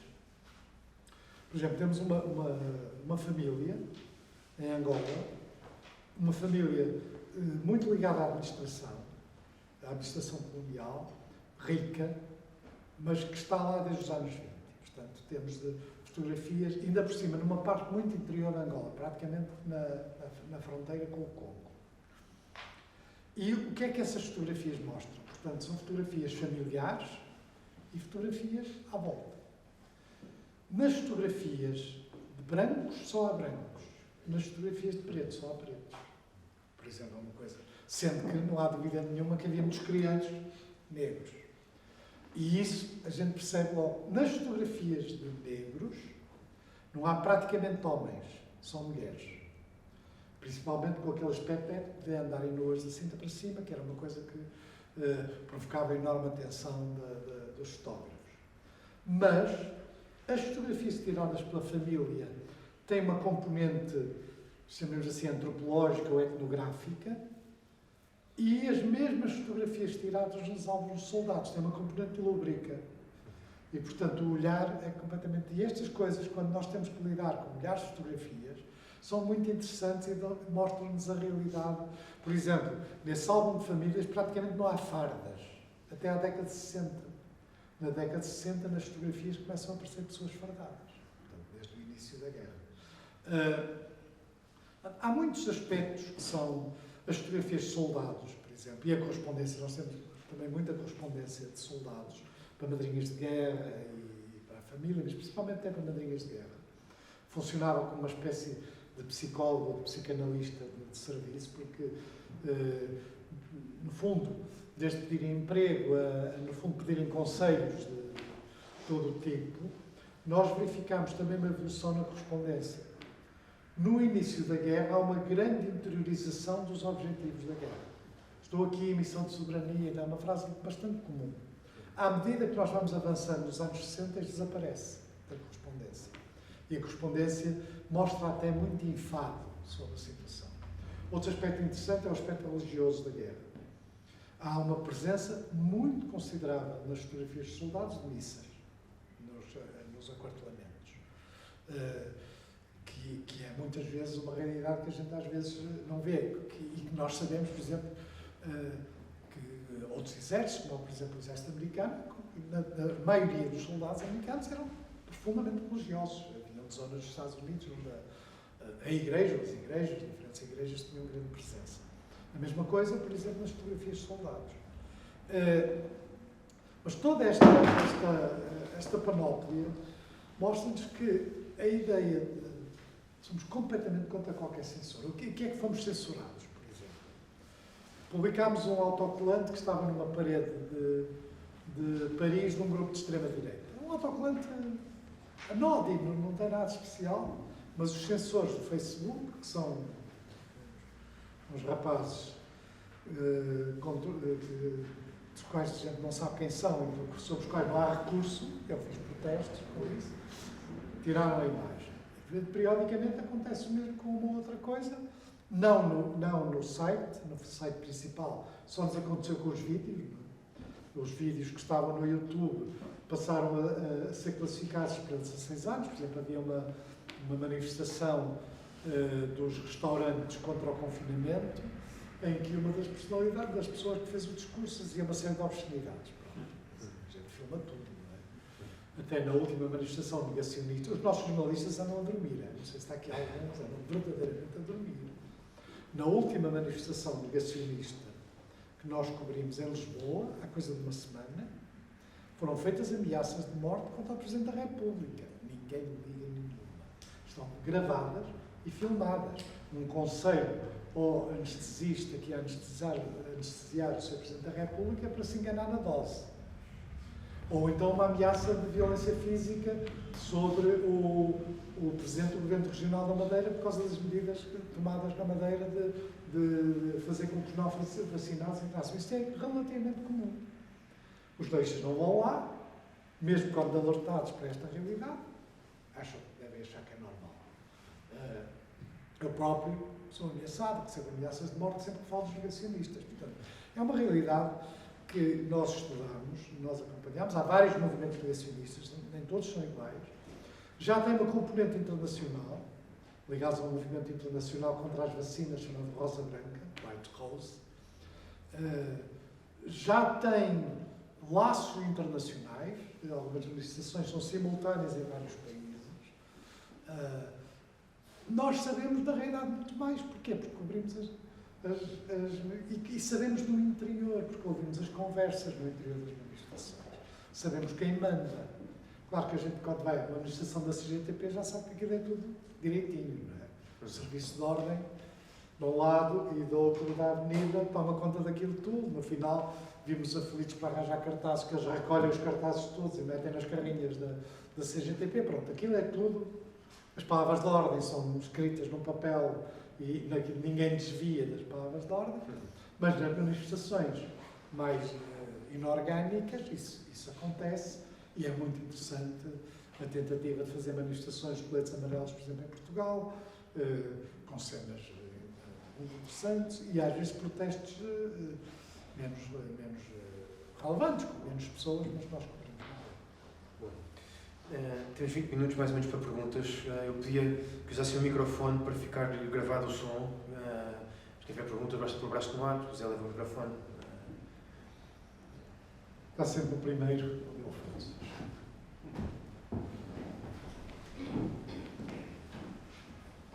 Muito obrigado. Achei tudo muito, muito interessante, de facto, e confesso a minha ignorância, apesar de saber alguma coisa. Mas a pergunta que me fica é como é que organizam o interesse, digamos assim, porque cobrem praticamente toda a realidade, têm um software sofisticadíssimo ou um algoritmo sofisticadíssimo. Não, nada. Do ponto de vista prático, como é que funciona todo este acompanhamento tão ativo de toda a realidade? Funciona de forma precária, porque isso é a vantagem de sermos amadores. Ou seja, nós fazemos um esforço para seguir as regras dos arquivos, em primeiro lugar, para a conservação. Portanto, temos o controle da umidade, da chamada umidade relativa, portanto, umidade e temperatura. E ao controlar a umidade e temperatura, temos um controle das pragas. E, portanto, essa parte está calculada para 100 anos, mas, por exemplo, não temos meios para poder usar o papel que usam os arquivos, o papel antiácido e tudo. A seu tempo, tal poderá acontecer. Mas, de um modo geral, apontamos para uma conservação e nunca tivemos praticamente nada estragado. Temos, evidentemente, uma informatização ainda bastante incipiente. Temos algumas bases de dados,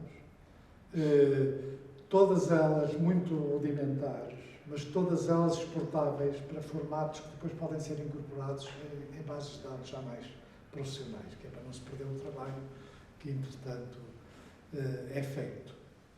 Como é que nós organizamos o interesse? Eu acho que nós temos um núcleo de pessoas que têm uma ideia do que é mais relevante. Mas mesmo isso muda em função das coisas que entram. Às vezes há coisas a que a gente não dá importância, ou em teoria não dá importância e depois acaba por valorizar quando as vê. Não é? Como nós temos coisas muito diferentes, nós podemos garantir aos voluntários que podem trabalhar sobre as áreas que gostam. Sei lá, por exemplo, no caso da Mafalda Viana. Mafalda Viana trabalha sobre correspondência.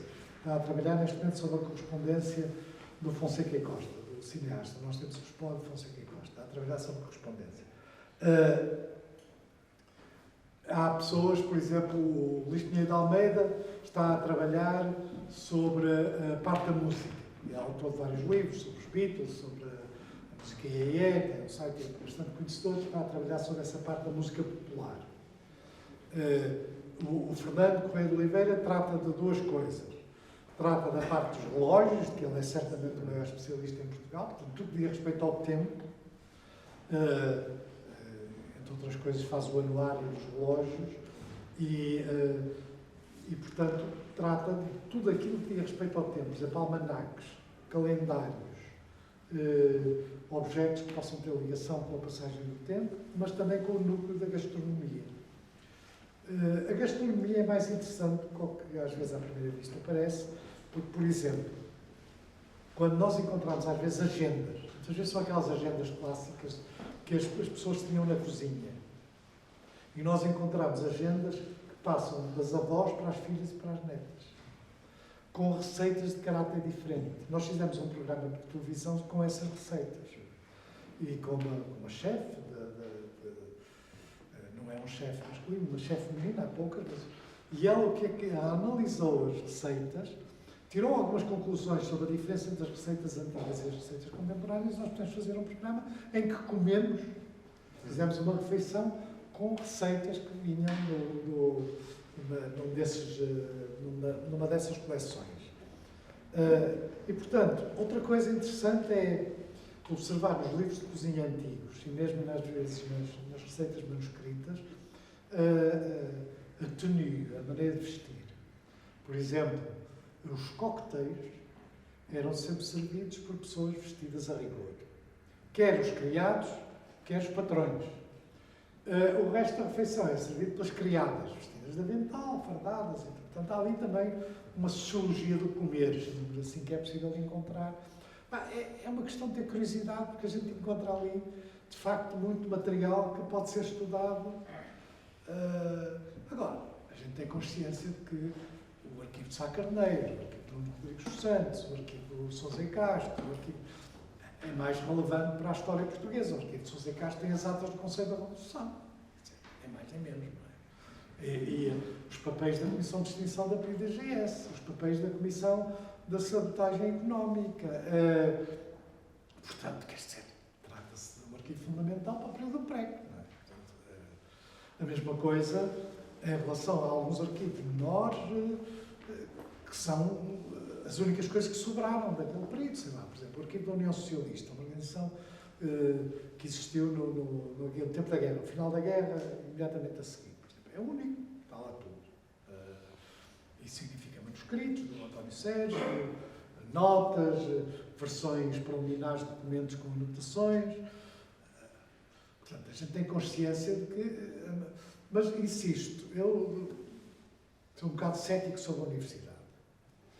Porque, como devem imaginar, isto que eu vos estou a dizer também digo aos meus colegas e aos estudantes que estão a fazer mestrados e tudo. Vocês... Mas também tenho experiência da doutoranda que chega lá para procurar um papel e que descobre que há 100. Eu não, se calhar já não vou poder ver para acabar a tese. Quer dizer, eu confesso que uma tese é suposto que quem a faz saiba tudo sobre o assunto. Quer dizer, é a ideia da tese. Pois sim, mas eu já vi estas coisas e, portanto, tenho algum ceticismo. Estrangeiros é diferente. Tenho algum ceticismo sobre...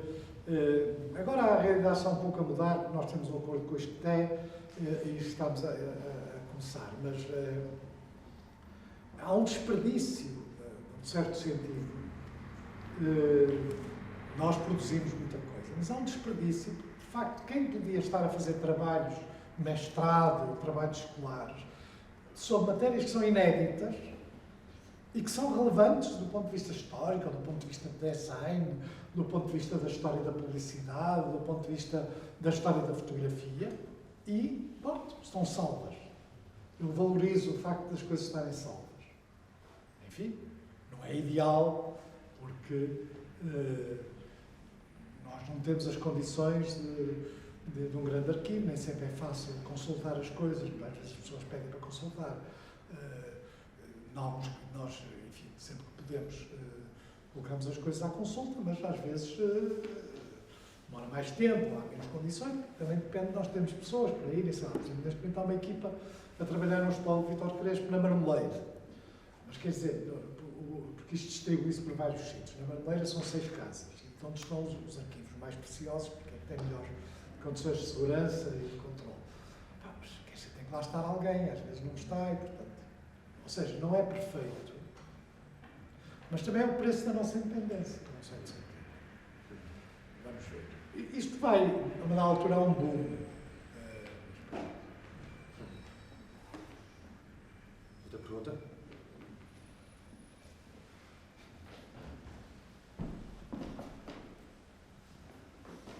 Antes de mais, parabéns pelo trabalho, acho que é espetacular. É evidente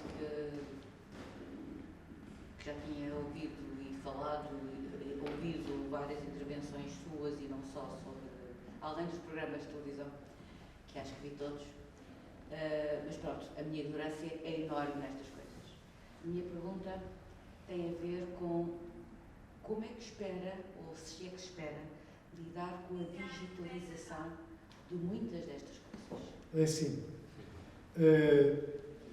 nós nunca digitalizamos, seguimos a regra dos arquivos, por exemplo, 300 A dpi. pergunta não é bem dessa... Eu sei, é metadados. Até agora, mal. Apesar de algumas tentativas heroicas, no sentido de que a gente melhorasse, até agora mal. Ou seja, nós temos cerca de 1 milhão de imagens digitalizadas, nem todas com a digitalização standard, mas a maioria nos últimos 7, 8 anos tem modos já de 300 dpi. E estamos a pensar agora, tentar obter fundos para fazer exatamente núcleos com o tratamento que eles devem ter. Vamos começar, a ideia é começar pela roupa. Porquê? Porque é para começar por núcleos relativamente pequenos e que podem estar estandardizados e tratados do princípio ao fim. E a roupa tem muitas coisas com interesse histórico. Depois, evidentemente, depois alargar isso, já um esboço de tratamento em bases de dados já minimamente aceitável para as fotografias, principalmente de um amigo nosso que trabalhou toda a vida nessa matéria. Agora, é um aspecto em que nós temos muitas dificuldades e ainda pagamos o preço, de facto, do amadorismo sobre essa matéria. Mas a minha pergunta não ia nesse sentido. Não era a digitalização do espólio, que já tem, é imaginar que muitas destas fotografias deixam de ser em suporte de papel e passam a ser fotografia digital. Ou que o cartaz deixa de estar na rua para estar na internet, mas continua a ser um cartaz. Se for ver, nós temos neste momento 250 mil imagens colocadas online. Enfim, não é perfeito, mas apesar de tudo, é já um número razoável. Dessas 250 mil imagens, não sei exatamente, mas são milhares de cartazes, milhares de fotografias, mas acima de tudo, na maioria, panfletos digitalizados. E as fotografias das manifestações. Mas essa parte não é perfeita. Ainda temos muito para andar. Portanto, a resposta é um dos aspectos em que nós ainda temos muitas deficiências. Uma última pergunta?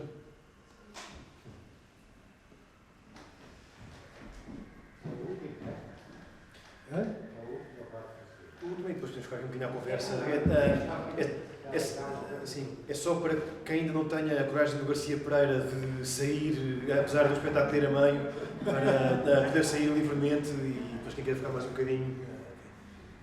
Então, boa noite, obrigada pela conversa. A minha questão era em relação às fake news, nesta era das fake news, como é que é feito o arquivo e será que pode depois haver um hiato na história graças a estas fake news? Ou como é que é gerido? Muito bem. Fake news. Nós temos uma coleção de fake news da Segunda Guerra Mundial. Incluindo... Sim, sempre. Mas eu já vou às contemporâneas. Da Segunda Guerra Mundial, que corresponde essencialmente a números falsos. Números falsos de revistas inglesas feitas pelos alemães. A gente abre exatamente igual o Neptuno, por exemplo, é um exemplo que vem aqui, que é uma revista da Marinha de Guerra inglesa e que há números falsos feitos pelos alemães. A gente abre e só tem retratos de navios ingleses a serem afundados. E muito material da propaganda de guerra. Como sabem, as pessoas pensam que o George Orwell fez o 1984 só a partir da experiência soviética. Não. Ele teve uma grande experiência porque ele trabalhou nos gabinetes de propaganda da BBC, de propaganda negra, durante a Segunda Guerra Mundial, portanto sabia muito bem como é que se fazia propaganda negra, cinzenta. Mas deixando esse aspecto que existe,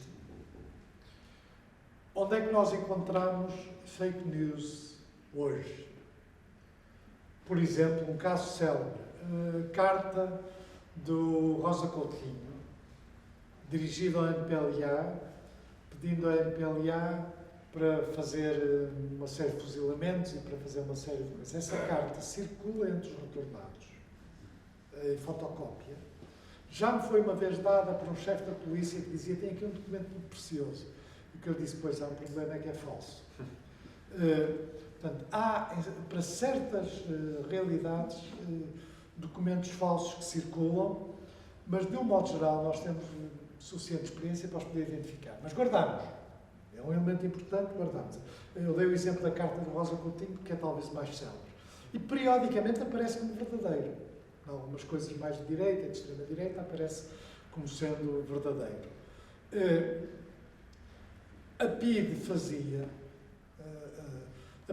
números falsos dos jornais, nós temos números falsos do Avante, números falsos do Jovem, panfletos falsos da campanha do Humberto Delgado e praticamente as organizações de extrema-direita faziam publicações falsas praticamente até ao 25 de Abril, que eram distribuídas como sendo publicações associativas, do género, as instruções que recebemos de Moscovo são estas e tal, e depois o papel é falso. Depois do 25 de Abril, há, de facto, alguns exemplos de fake news, mas o grosso das fake news são online. E, portanto, é já mais difícil encontrar em papel, mas existem. Como digo, desde este exemplo da carta do Rosa Coutinho, e há alguns comunicados falsos. Mas, de um modo geral, são coisas pouco sofisticadas. As coisas falsas. Mas há falsos, há uma circulação de falsos. Há um estudo a fazer que é ver o impacto destas falsificações, às vezes, noutro tipo de coisas, como a correspondência. Mas isso ainda não temos condições para fazer, mas eu penso que é um trabalho interessante. Temos algum conhecimento sobre lados, ou seja, na correspondência, nós podemos, por exemplo, mesmo na correspondência da Lourdinhas com o Alfredinho, que foi ali feita quando morreu Salazar, quando houve o atentado contra o Salazar, percebe-se a circulação de lados ou de sensações de risco. Agora, a maioria, de facto, são em formato digital. Muito bem, se calhar temos aqui muito interesse da parte do João Soares na pergunta e, portanto, acho que ainda vamos a tempo. Não, eu queria deixar aqui um bom testemunho eu tenho o privilégio de ser amigo de José Pacheco Pereira desde os tempos em que entrei para a universidade. E já fui, quer à Marmeleira, quer sobretudo ao Barreiro. Acho que não se entende a dimensão absolutamente notável do trabalho que eles fazem à volta dele, se não se for lá e se não se vir aquilo, porque mesmo em televisão não se fica com a noção, é uma coisa de uma paixão e de um nível de conhecimento que eu penso que não tem paralelo, porque tu provavelmente tens embaraço, por razões de modéstia, de dizer que não há nada parecido no mundo. Eu tenho visto muitos arquivos, quer noutros continentes na Europa, e noutros nos países. Estados Unidos há coisas parecidas, mas mais pequenas. Não, há os arquivos presidenciais, há coisas muito mais pequenas, até a coleção de fotografias que eu já vi, tu tens do Partido Comunista Americano, dos anos 30, são coisas fabulosas, não existem nada nenhum, é uma coisa impressionante e vale a pena. O grande problema de quando se vai ao Barreiro ou quando se vai à Marmeleira, que é um privilégio imenso, é ficar-se toxicodependente. O José Pacheco Pereira é, em larga medida, um toxicodependente, mas no bom sentido, de facto é uma... Agora, a minha questão, e já te disse também pessoalmente, e tenho uma admiração profundíssima e tudo o que eu puder fazer, modestamente, é a questão do digital, que já suplantou em muitos aspectos o papel. E não está ninguém, porque eu tenho muito respeito pela Biblioteca Nacional, mas nós sabemos que a Biblioteca Nacional tem as dificuldades. Já tive também algumas relações institucionais com a Biblioteca Nacional e gostava que ela pudesse ter uma dinâmica. O Arquivo Nacional do retorno, melhor ainda, mas também não cobra e não está ninguém a cobrir. E mesmo na Europa a gente vê, a gente que segue com alguma atenção o que é que está a passar, os franceses dizem que estão a fazer, mas ainda não consegui perceber o que é que têm, os americanos também dizem que estão a fazer. Presumo que os russos, que são muito dados a essas novas tecnologias, até para efeitos de interferência, também tenham alguma coisa, mas o essencial hoje, se não cobrir o digital, arriscamos a que se perca. Eu penso que era a questão que esta senhora pôs. E inevitavelmente vai ter que ser contra alguém, porque tu és Vou-te responder. esse tudo da nossa Eu memória. vou-te responder. Esta é a conversa, não é? Eu vou-te responder. Nós tivemos algum papel, eu em particular, na criação do arquivo digital em Portugal, que faz recolhe a internet portuguesa, .pt. E, portanto, nós achamos que eles fazem aquilo bem. Eles normalmente, eu escrevi um artigo. O FCT, Sim. Não sei se alguma vez viram a internet portuguesa. É interessante vê-la fisicamente, porque ela existe fisicamente num bunker. Tem backup. Eu escrevi um artigo a chamar a atenção para a necessidade de registar a internet portuguesa, os blogs, as publicações. E aquilo teve alguma influência na criação do arquivo digital. De tal maneira que as convidam periodicamente para ir falar quando fazem sessões. Claro que aquilo é uma coisa que sabes que eles têm uma espécie de arrastadeira. E têm muitos problemas com a arrastadeira, porque apanham a internet negra. Portanto, são obrigados a notificar as autoridades judiciais sobre o que apanham lá, tráfico de droga, tráfico de armas, mas também tem outro problema que é os direitos de autor, porque eles apanham os newsletters confidenciais e tudo bom. De qualquer maneira, é uma tentativa que eu penso com muito mérito para fazer essa cobertura da parte digital. Eu utilizo largamente tudo que é digital, mas eu valorizo o aspecto físico das coisas, por uma razão. Também tem a ver com a nossa experiência. Se tu fizeres uma exposição, tu podes ter os melhores ecrãs, mas quando tens um objeto físico, as pessoas são atraídas para o objeto físico. Porquê? Porque é a nossa dimensão. Nós somos analógicos. Enquanto as coisas não puderem ser postas diretamente na nossa cabeça, porque é uma questão de tempo, podem, não há nada que impeça que se faça, é apenas uma questão de tempo e tecnologia, nós temos limitações. Por exemplo, quando hoje se fala de que é a mesma coisa de ler num ecrã e ler num ecrã de telemóvel, num iPad, nós temos um prémio no efêmero para quem for capaz de ler A Guerra e Paz num telemóvel. Nunca ninguém se atreveu, até porque a gente verifica se eles não tinham lido já A Guerra e Paz antes.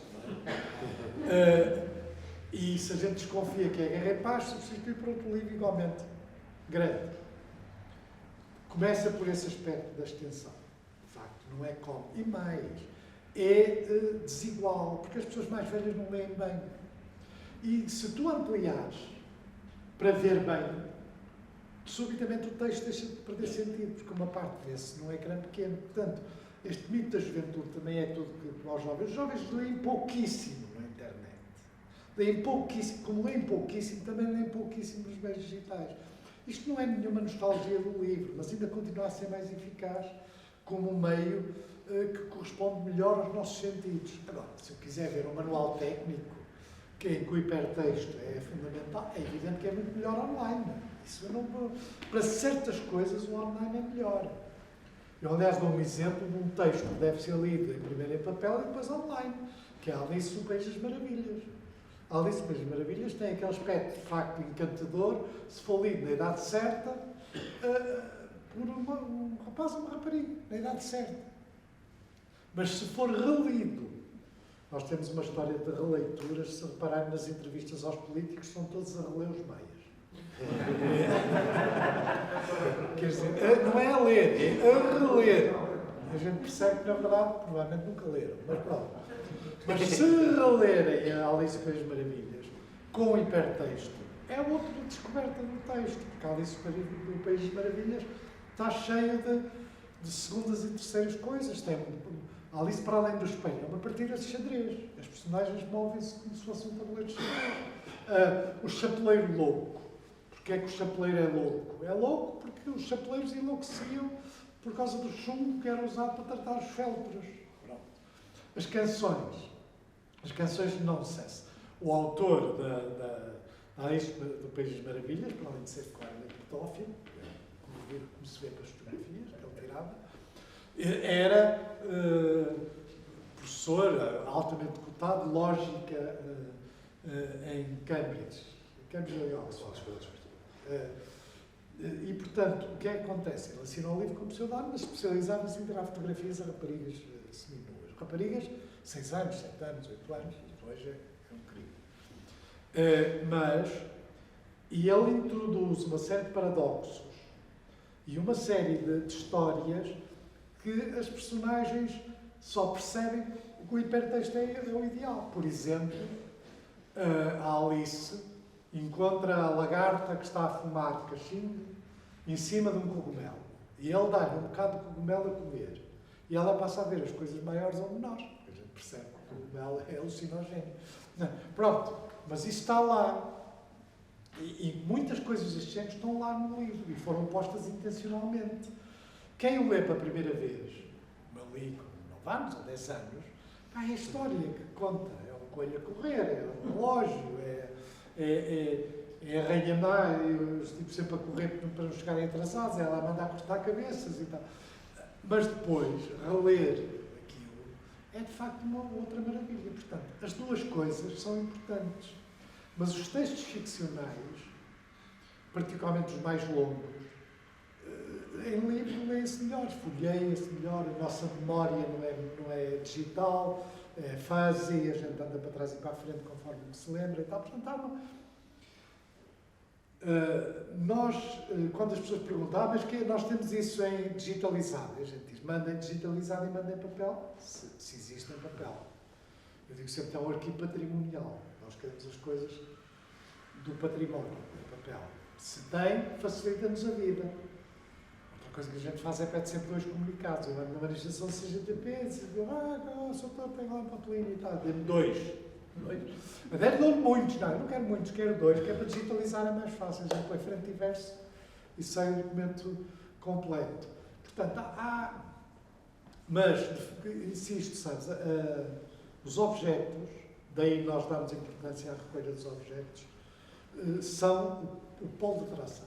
As pessoas vão atrás. Por exemplo, nós temos uns sapatos, o objeto, digamos assim, mais procurado, aquele que mais espanta, são um par de sapatos. As pessoas chegam lá, vê um par de sapatos. Vulgar. O que é que acontece? Os sapatos têm uma serra dentro.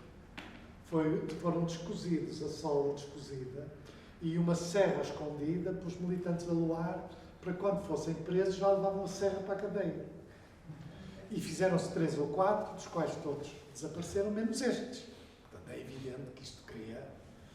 Toda a gente vai lá ver os sapatos, porque primeiro percebe porque é que está ali um par de sapatos. E o objeto físico, a gente tem uma descrição, ou uma fotografia, mas é diferente.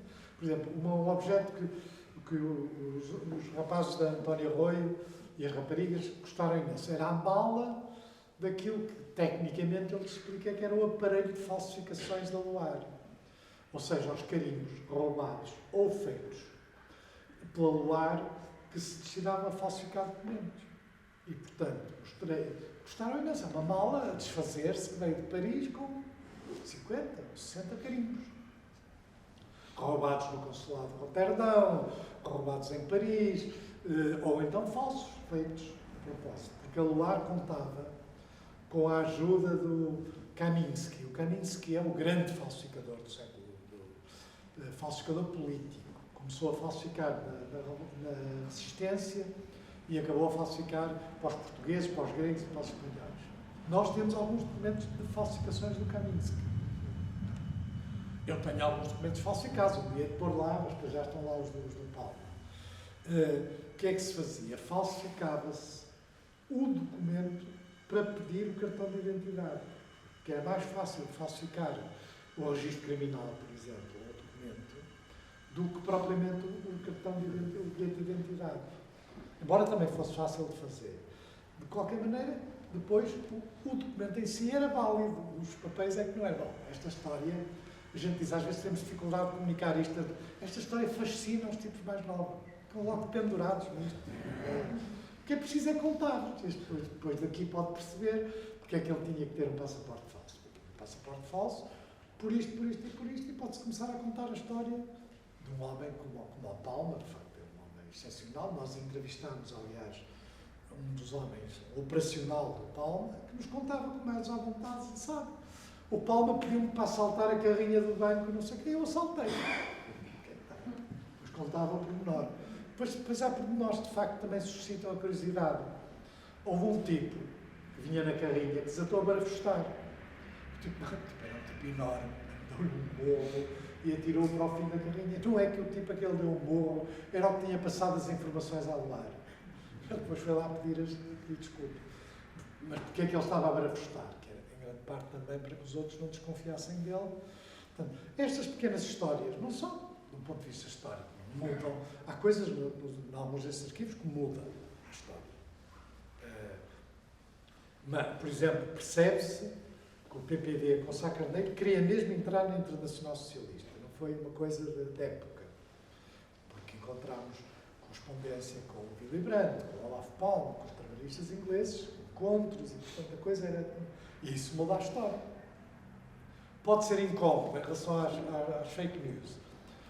Quando lá foi o António Costa visitar o arquivo, eu resolvi mostrar uma série de coisas incómodas para a história do PS. Uma delas é um cartaz que diz assim: PS, Partido Marxista. Mas há muitas outras coisas da mesma natureza. O CDS, o PP, o CDS-PP, a componente PP era profundamente anti-europeia. E então, esse material hoje é incómodo à luz do europeísmo. Portas depois declarou que se tinha tornado o europeísta calmo, não sei qual é a expressão que ele usou, não, mas antes, de facto, ele era um anti-europeísta e, portanto, muitas vezes essas mudanças políticas são incómodas, mas isso é que é a memória, que é a relevância da memória. Eu tenho, por exemplo, no arquivo, comunicado conjunto e espinho do PPD, do PC e do PS. Tenho os avantes do PC do período da guerra, um com a foice e martelo para um lado e outro com a foice e martelo para o outro, porque havia dois PCs que se reclamavam do mesmo, que era o grupo do Velez Grilo, do Cansado Gonçalves, do Vaz de Carvalho, e o grupo que depois ganhou, que tinha o Cunhal, o Fogaça, o Pito Jorge, o Lourenço e tal. Mas, por exemplo, ainda hoje, alguns destes documentos, já viram alguma vez na listagem de imprensa do PCP um jornal chamado Em Frente? Nunca viram nem verão. O Em Frente foi um jornal que a direção legítima do PCP passou a publicar em substituição do Avante. Porquê?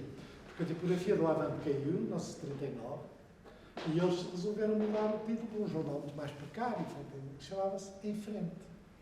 É um jornal oficial do PCP. O problema é o tempo. É feito durante o período do Pacto Germano-Soviético. E, portanto, não é difícil perceber, nos artigos, inclusive do Cunhal, não assinados, mas que eu sei que são do Cunhal, a alegria com a ocupação da França. Porquê? Porque retiravam dos países imperialistas, portanto, a ideia é a guerra inter-imperialista, mas, no fundo, eles gostavam que os franceses tivessem sido derrotados, porque aquilo, na prática, resultava como sendo germanófilos. E a gente, vendo os textos, percebe. Portanto, isto é evidentemente muito incómodo. E é por isso que a maioria das publicações da época, por exemplo, o Bento Gonçalves escreveu do Tarrafal às autoridades, não diretamente ao Salazar, propondo uma espécie de suspensão das atividades do Partido Comunista se Portugal entrasse em guerra do lado dos ingleses.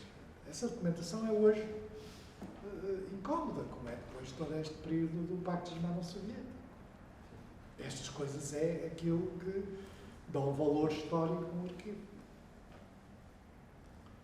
Como aos excessos, aquelas coisas de época. As fotografias têm, de facto, muita coisa interessante. Bom, mais alguma questão? Como devem imaginar, passo horas. Mas se calhar, se puder ser, fazemos depois de terminar, pode ser? Pode ser. Só por causa da gravação, para não ficar demasiado longa e, portanto, agradeço muito a sua presença. Nós conseguimos mais um bocadinho ainda, se não se importar. Mas agradecemos muito a presença e a presença de todos. É muito bom ter noites destas e esta proximidade de poder haver conversa e perguntas. Enfim, de maneira especial a generosidade de vir até à matéria. E temos muito gosto de visitar a efêmera quando pudermos. E, enfim, quem quiser ser sócio, inscreva-se. Quem quiser algum daqueles livros, pede-nos e a gente dá. Muito bem. Obrigado. Obrigado a todos pela presença. Posso tirar a...